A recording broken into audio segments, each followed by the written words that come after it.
शरणागति। संसार का आश्रय लेने से पराधीनता और भगवान का आश्रय लेने से स्वाधीनता प्राप्त होती है। भगवान का आश्रय लिए बिना भगवान को जानना असंभव है। एक भगवान के सिवाय और किसी का आश्रय ना लेना ही अनन्यता है। संसार का आश्रय ही भगवान की शरणागति में बाधक है। भय दूसरों से होता है, अपनों से नहीं।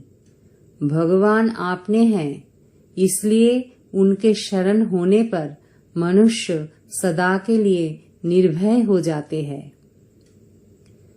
भगवान की शरणागति स्वीकार कर लेने पर फिर भक्तों को किसी प्रकार संदेह, परीक्षा, विपरीत भावना और कसौटी नहीं लगानी चाहिए। भगवान के साथ आपने नित्य संबंधों का पहचानना ही भगवान की शरण होता है।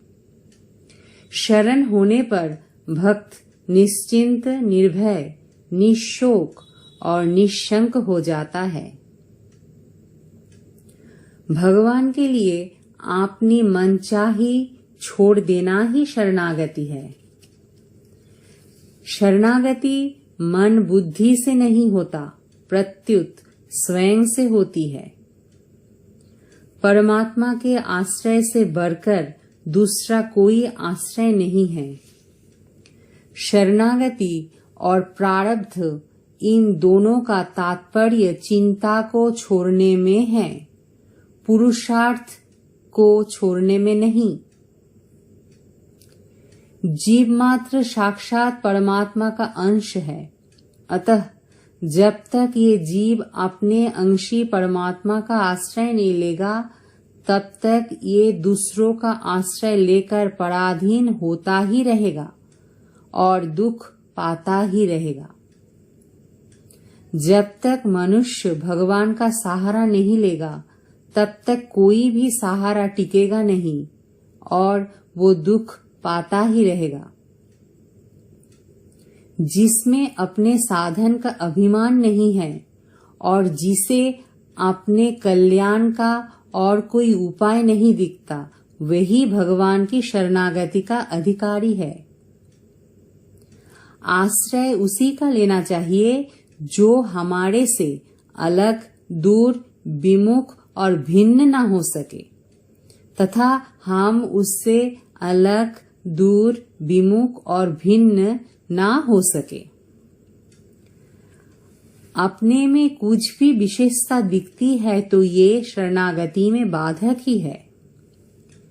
वेदों का सार उपनिषद है, उपनिषद का सार गीता है और गीता का सार भगवान की शरणागति है।